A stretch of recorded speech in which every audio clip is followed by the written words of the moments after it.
Tout d'abord, merci beaucoup pour votre temps. Je voudrais commencer pour vous demander, en relation avec les événements qui se sont roulés en Irak par rapport à l'assassinat du général Soleiman. Premièrement, pourquoi Trump a décidé de pousser l'offensive maintenant? Et quel plan est-il et qu'est-ce que sont les intentions à réaliser de Trump? Le général Soleimani était une cible depuis longtemps, il était localisé, suivi en permanence par les forces américaines, mais jusqu'ici, il avait été décidé de ne pas le tuer parce que ça aurait certainement entraîné des réactions trop fortes. Si Trump a franchi cette limite, c'est parce qu'il y a eu un mort américain et surtout que l'ambassade américaine était encerclée par des milices irakiennes et que le symbole de l'encerclement de l'ambassade américaine est trop fort aux États-Unis, notamment depuis le précédent de 1979 et la prise d'otage des 52 diplomates américains pendant 444 jours. Et donc Trump, qui n'avait pas réagi à la destruction d'infrastructures pétrolières saoudiennes, ni à la destruction d'un drone américain au-dessus du Golfe, eh bien là a décidé de réagir très fortement parce qu'il rentre en campagne électorale et qu'il a voulu montrer à ses électeurs qu'il était capable de faire ce que ses prédécesseurs n'avaient pas fait. Et quel est dans ce cas l'avenir de l'accord nucléaire et quelle est la position que peut et doit maintenir l'Union européenne à ce rapport? On peut dire que bizarrement, l'équation n'a pas beaucoup changé. Les Américains et Trump est toujours hostile à l'accord nucléaire, il ne va pas y revenir maintenant. Les Européens le défendent toujours et malgré les demandes de Trump de sortir de l'accord nucléaire, tous les Européens, y compris Boris Johnson, pourtant très proche de Trump, a continué à dire que c'est un accord qu'il fallait préserver. Et les Iraniens, pour l'instant, de moins en moins en respectent les règles, mais ne l'ont pas totalement aboli. Mais ce qui ne change pas, c'est que les Européens n'ont pas grand-chose à offrir aux Iraniens pour qu'ils continuent de respecter l'accord nucléaire. Les Iraniens étaient rentrés dans cet accord pour obtenir la levée des sanctions, or celles-ci ont été renforcées. Donc même si les Iraniens et les Européens continuent à dire qu'ils sont attachés à l'accord, il y a de moins en moins d'incitation pour l'Iran à le respecter. Et puis on peut dire que le fait d'avoir abattu, fût-ce par erreur, un avion ukrainien au-dessus du ciel iranien, renforce un peu la pression parce que si un pays n'est pas capable de maîtriser ses forces antiaériennes, eh bien il vaut mieux qu'il n'ait pas l'arme nucléaire. Oui, finalement, comment voyez-vous l'évolution de la situation dans toute la région, particulièrement en Irak? Alors, il y a plusieurs phénomènes différents. En Irak, on voit qu'il y a une montée de la contestation, de l'atteinte aux souverainetés de l'Irak, parce que ce sont des dirigeants auxquels on reproche la corruption, que l'Irak est potentiellement très riche grâce au pétrole, mais que, en fait, depuis 2003, la reconstruction n'a pas réellement eu lieu et que la population irakienne en est la première victime. Jusqu'ici, il y avait une sorte un peu de contestation et de la mainmise iranienne et de la mainmise américaine sur l'Irak. Aujourd'hui, sur le fait d'avoir tué le général Soleimani sur le sol irakien en complète violation de la souveraineté irakienne, on peut dire que l'anti-américanisme est beaucoup plus fort et on peut se demander jusqu'à quand les Américains pourront rester en Irak. Ils ont là une base militaire, ils ont une ambassade, mais sur le reste du pays, ils ne sont pas du tout présents. Trump a demandé à ce que tous les Américains soient rapatriés et donc là, ils sont vraiment confinés dans des bases militaires ultra protégées sans pouvoir réellement sortir et il n'est pas certain que cette situation soit durable sur le long terme pour les Américains. Il est probable que l'assassinat du général Soleimani marque le début de la fin de la présence américaine en Irak. Merci beaucoup.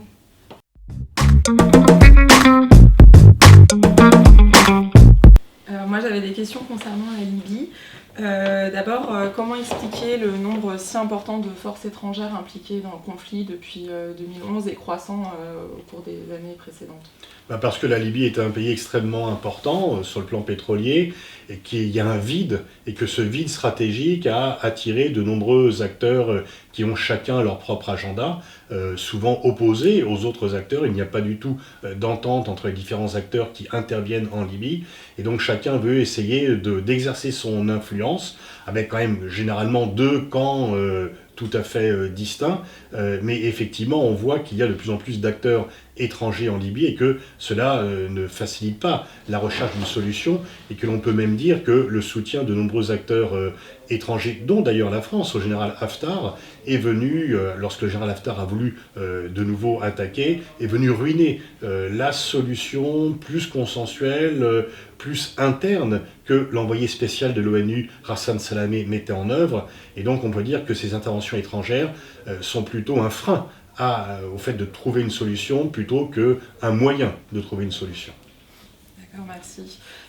Que pensez-vous de l'engagement turc aux côtés du gouvernement de Tripoli vis-à-vis des autres acteurs de la région, justement, dans ce jeu de puissance La Turquie a une diplomatie un peu curieuse, puisqu'il y a quelques années, la Turquie avait pour principe de n'avoir de problème avec personne.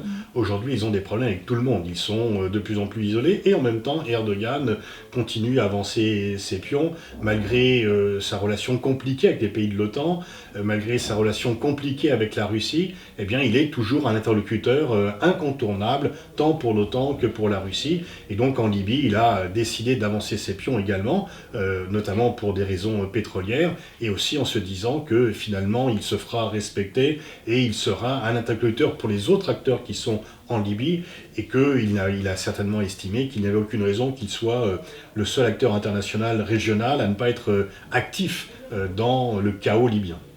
Merci. Et selon vous, quelles seraient les issues possibles ou les voies de sortie de ce chaos Alors il y a un petit espoir, puisque ce week-end, il y a un accord signé à Moscou entre les deux camps opposés en Libye. C'est une trêve. Combien de temps durera-t-elle? Est-elle durable?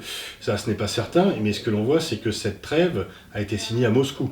Donc une fois encore, la Russie apparaît comme l'acteur le plus puissant au Proche-Orient, le seul acteur qui parle à tout le monde, aussi bien à l'Iran qu'à l'Arabie Saoudite, aussi bien à Israël qu'au Hamas, et donc et c'est chez lui, c'est à Moscou que il y a effectivement un accord de trêve qui est trouvé, même si elle est peut-être pas durable. Et donc on voit qu'avec des moyens limités quand même, parce que l'économie russe n'est pas très puissante, les moyens militaires russes ne sont pas très importants, mais la diplomatie russe arrive avec des cartes limitées, à avoir un jeu très maîtrisé dans toute la région, et c'est certainement la puissance finalement la plus active et la plus performante au Proche-Orient, pour ne pas parler de ce qu'elle fait en Afrique de façon de plus en plus, là aussi, active. Merci.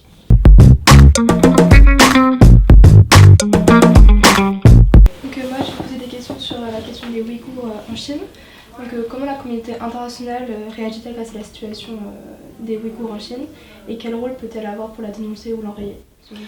Alors là, on peut dire que la communauté internationale, ou supposait-elle, réagit avec un très grand silence sur la situation des Ouïghours en Chine, et que, y compris les pays musulmans, finalement, sont d'une discrétion extrêmement remarquable, parce qu'ils ne veulent pas prendre frontalement Pékin, du fait des relations que les uns et les autres ont avec Pékin, et du fait de la certitude que Pékin réagit très vivement dès que ce qu'elle estime être sa souveraineté est mise en cause. Et donc, dans la mesure où il n'y a pas de consensus, chacun essaye de se dire « je ne peux pas réagir individuellement, sinon c'est moi qui vais prendre toutes les sanctions de la Chine ». Et donc, il n'y a pas de concertation, et on peut dire que les Ouïghours sont abandonnés à eux-mêmes.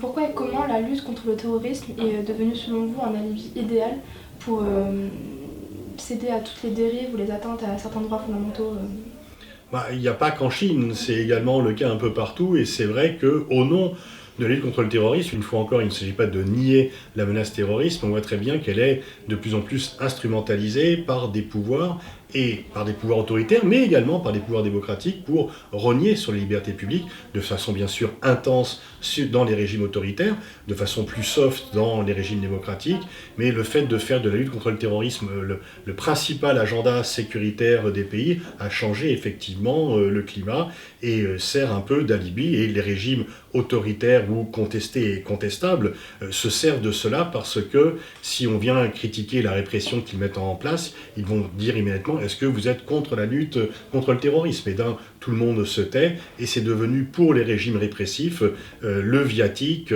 pour accentuer leur répression, et non seulement contre le terrorisme, mais contre des demandes démocratiques. Et on peut se demander, au-delà de l'aspect moral, si cette façon de réagir est efficace. On peut se demander en effet si la répression comme seule réponse n'est pas quelque chose qui, au contraire, ne va pas lutter contre le terrorisme, mais qui, au contraire, peut l'alimenter. Et ma dernière question porte sur les réseaux sociaux. Est-ce que vous pensez que les réseaux sociaux soient devenus une nouvelle manière de lancer les alertes, notamment face à ces sujets-là, contrairement aux médias plus traditionnels, malgré le risque de fake news et cette dérive qui existe? Oui, enfin, les fake news, il y en a aussi dans les médias mainstream. C'est pas, on pourrait faire une liste soit d'erreurs, soit de compromissions, soit de copinage. Et donc, a priori, moi je suis contre cette division qui serait que les médias mainstream disent la vérité et que les réseaux sociaux disent des mensonges. Il y a des mensonges, il y a des fake news dans les réseaux sociaux, mais il y en a aussi parfois dans les médias mainstream. Et parfois même les réseaux sociaux corrigent les médias. Et on voit apparaître sur les réseaux sociaux des corrections ou des critiques des médias centraux qui n'existeraient pas bien sûr entre les médias, parce que les médias ont peu tendance à se critiquer eux-mêmes parce qu'ils font partie du même monde. Et donc on voit effectivement, alors les médias centraux et les médias mainstream aiment bien effectivement critiquer les réseaux sociaux, mais très souvent c'est la seule façon de pouvoir s'exprimer et de porter une contestation, même s'il faut reconnaître que dans le cas spécifique des Ouïghours, la presse mainstream s'occupe de cela. La répression des Ouïghours est très documentée dans les médias mainstream, mais il est vrai que sur bien des sujets, ce sont les réseaux sociaux qui peuvent servir de moyens de lanceurs d'alerte, parce que chaque citoyen peut se saisir de cela, peut alerter, et s'il est convaincant, il n'a pas besoin de créer un journal. Les médias centraux sont même de plus en plus dans les mains de grandes fortunes, pour ne pas dire d'oligarques. Eh bien, un simple citoyen peut servir de lanceur d'alerte sur les réseaux sociaux. Merci beaucoup.